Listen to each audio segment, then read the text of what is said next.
देवी बाणों से बिन जाने पर उतनी पीड़ा नहीं होती जब परिजनों के द्वारा अपमान होता। सबसे कठिन जाति अपमाना। जब अपने परिकर के, अपने प्रेमी जन, अपने संबंधी तुम्हें सम्मान नहीं करेंगे और रोष भरी दृष्टि से या उपहास करेंगे, तब तुम्हारा जीना मुश्किल हो जाएगा। इसलिए हृदय को शांत करो और इसी कैलाश में ही रहो। सती जी को भगवान शिव की बात अच्छी नहीं लगी। क्यों? क्योंकि ममता जागृत हो गई तो ममता रत सन ज्ञान कहानी फिर नहीं समझ में आती। मानो सती जी ने कहा कि अगर आप एक बार खड़े होकर प्रणाम कर लेते हमारे पिता को तो समस्या ही नहीं होती, पूरा झगड़ा इसी से तो हुआ। भगवान शिव अंदर की बात जान कहते, सुंदरी तुम ये कह सकती हो कि परमोन्नति को प्राप्त दक्ष प्रजापति पद पर जब विराजमान थे तो आप खड़े होकर प्रणाम क्यों नहीं किया? तुम मेरी आश्रिता हो इसलिए मैं तुम्हें बता रहा हूं। ये खड़े होना, हाथ जोड़ना, प्रणाम करना, नमस्कार करना है देहाभिमानियों का व्यवहार है। ब्रह्मबोध संपन्न महापुरुष उसी आत्मस्वरूप वासुदेव का सम्मान करते हैं, बाहरी प्रक्रिया नहीं। अहंकार का पोषण अहंकार शून्य महापुरुषों के द्वारा नहीं होता। इसलिए मुझे लगता है तुम्हें नहीं जाना चाहिए। सुमध्य में ये नम्रता दिखाना, प्रणाम करना, हाथ जोड़ना, ये केवल व्यवहारिक क्रिया है। अगर अंदर के वासुदेव को नहीं पहचानता तो सब नाटक हो जाता है। तत्वज्ञानियों द्वारा उसी आत्मस्वरूप वासुदेव का सम्मान होता है, बाहरी देहाभिमानी का नहीं। विशुद्ध अंतःकरण का नाम वासुदेव है, अपने स्वरूप में स्थित होना सबसे बड़ा सम्मान है। ये भगवान ज्ञान स्वरूप शिव का, मैं उसी वासुदेव में निरंतर स्थित रहता हूं, इसलिए न किसी को नमस्कार न किसी को प्रणाम। इसलिए अगर तुम्हें लगता हो कि मैंने तुम्हारे पिता का अपराध किया तो बिल्कुल नहीं। मैं देहाभिमानी को प्रणाम नहीं करता, देह में विराजमान उस आत्म तत्व को नमस्कार करता हूं और वो मैं हूं। इसलिए किसको नमस्कार? कौन? इस समय सती जी को अच्छा नहीं लग रहा है, ध्यान नहीं।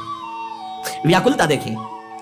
यदि तुम मेरी बात नहीं मानोगी और जाओगी तो संकेत में बता देता हूं ये तुम्हारे लिए बहुत ही हानिकारक होगा। क्योंकि जब प्रतिष्ठित व्यक्ति की आत्मीयजनों के द्वारा अप्रतिष्ठा होती है, अपमान होता है, तो उसकी तत्काल मृत्यु का कारण बन जाती है। वो संकेत में बता दिया। भगवान शंकर शांत हो गए। ये देखकर सती जी को बिल्कुल अच्छा नहीं। खड़ी हुई एक बार देखती भगवान शंकर की तरफ कि अगर मैं जाती हूं तो ये रुष्ट हो जाएंगे, क्योंकि आज्ञा नहीं। एक तरफ विमानों की तरफ नहीं जाती हूं तो माता का दर्शन कैसे होगा, कैसे सुहृदजनों से मिलूंगी। बार बार एक क्रास चिंतन हुआ, हृदय चंचल हुआ। भगवान शिव की तरफ रुद्र दृष्टि से देखा और आंसू भी आ गए। इन्होंने आदेश क्यों नहीं किया? समझ नहीं पा रहे अम्बा। भगवान शिव कह रहे हैं जब प्रतिष्ठित व्यक्ति की अप्रतिष्ठा जहां होती है तो मृत्यु से बढ़कर दुखदायी होता है। हो सकता है मृत्यु हो जाए, इसलिए नहीं जाना चाहिए। क्रास चिंतन से ही क्रोध का भयानक स्वरूप आता है। देवी सती थर थर कांपने लगी। एक तरफ शिव प्रेम, एक तरफ माता पितृ प्रेम। रोषभरी दृष्टि से भगवान शंकर की तरफ देखा। प्रधक्ष तीर वैक्षत जात वे पथो, शरीर कांप रहा। रुद्र दृष्टि से देखा। शोक और क्रोध ने बेचैन कर दिया कि आपने आदेश क्यों नहीं किया। और दांतों से ओठ दबाते हुए शिव जी की तरफ रुद्र दृष्टि करते हुए चल रही। और विचार किया मैंने कई बार इनसे प्रार्थना की इशारे से कि मुझे आदेश दे दो, पर आदेश नहीं दिया। ठीक है ना, तो आदेश में जा सकती हूं। देखो यहां त्रुटि हो रही। सदगुरु, प्रिय प्राणपति, पूज्यजन, बिना इनकी आज्ञा के कदम नहीं रखना चाहिए। अगर आज्ञा नहीं है तो बड़ा मंगल है यदि कदम रख दोगे। लंबी लंबी सांस खींची, भगवान शिव की तरफ देखा, चल पड़े अपने पिता के घर अकेले।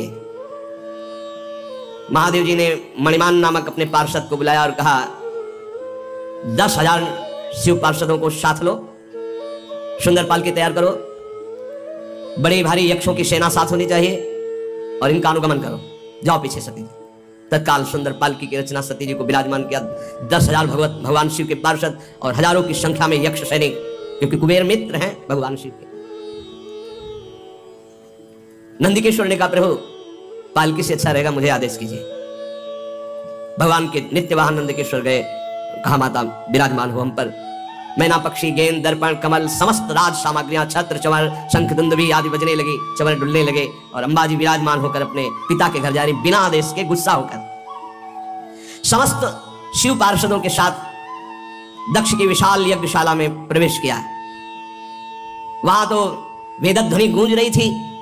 बड़े ऊंचे स्वर से ब्राह्मण शास्त्र शीर खा पुरुखा सहस्राक्षा सहस्रपात, एक दूसरे की आवाज दबाने के लिए होड़ लगी हुई थी।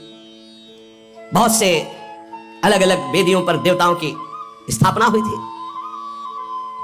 दक्ष ने एक बार देखा सती आई, न नजदीक गए, न बात की, न पूछा। भयभीत हो गए सती जी कि क्या जो भगवान शिव ने कहा था वही होगा।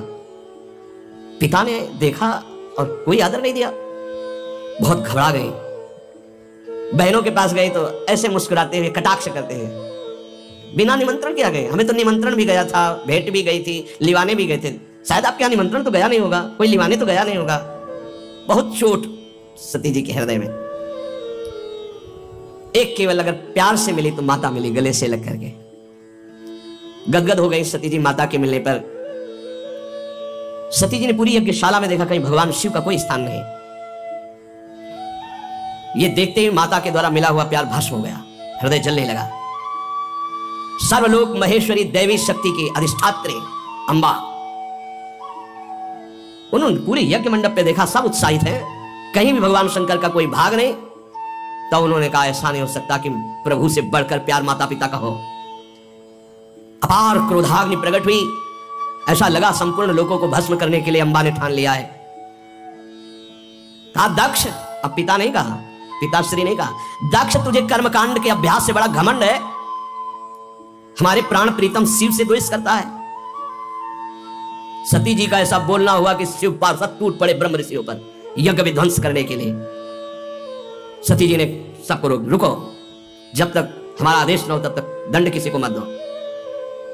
सती जी ने कहा भगवान शंकर परम करुणा में, उनसे तू द्वेष करता है। सब लोग मुझे कहेंगे कि ये दक्ष की पुत्री है, ये शरीर दक्ष से निर्मित है, और तू हमारे प्राण प्रीतम शिव की निंदा करने वाला, शिव का विरोधी, यज्ञ में कोई शिव भाग नहीं।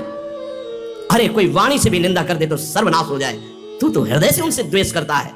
ऐसा कौन होगा तेरे जैसा जो महादेव से विरोध करे? जो दुष्ट मनुष्य स्वरूप शरीर को और स्वरूप पदों को पाकर अभिमान करता है, शिव की निंदा करता है, आश्चर्य है, आश्चर्य है कि वो अपने सर्वनाश को नहीं जानता। इतने बड़े महान अपराध करने पर भी भगवान शिव ने तेरे लिए कोई दंड विधान नहीं किया। तुम महापुरुषों का निंदक, जघन्य अपराधी, दुष्ट पुरुषों में शोभा पाने वाला है दक्ष के प्रति। ये है अपने इष्ट का प्रेम शिव। ये दो अक्षर जिसकी जिह्वा से निकल गए, कभी कोई पाप उसको दंड नहीं दे सकता। अहो ऐसे पवित्र कीर्ति देवाधिदेव महादेव शिव की तूने अपमान वृत्ति धारण की। तू अमंगल रूप है, तेरे अमंगल रूप से पैदा हुए इस अमंगल रूप शरीर को रखना मेरे लिए असह्य नहीं होगा। जब मैं जाऊंगी तो दक्ष पुत्री कहेंगे भगवान शिव, इसलिए इस शरीर को मैं नहीं रखूंगी। जो मेरे प्राण प्रीतम आराध्य देव के विरोधी अंश से पैदा हुआ ऐसे शरीर को नहीं रखूंगी। है निरंकुश, धर्म की मर्यादा का तूने विस्मरण कर दिया है। आश्चर्य यह होता है कि इष्ट का प्रेम कितना जोर का होता है। मात्र पितृ प्रेम से ऐसा लगा था कि भगवान शिव की अवहेलना करके सती जी आ रही, लेकिन हृदय में कितना गूढ़ प्रेम अपने आराध्य देव के प्रति है। वैसे तो शास्त्र आज्ञा यही कहती कि अपने इष्ट और अपने पूज्य का अपमान होने पर शक्ति हो तो बलपूर्वक उसको दंड देकर बकवास करने वाली अमंगल रूप दुष्ट जिह्वा को उसी समय काट डालना चाहिए। छिंदात प्रशयी है रुषति मसतिम प्रभुश्चे जिह्वामसूनपि ततो विसजेत धर्मा, ऐसा धर्म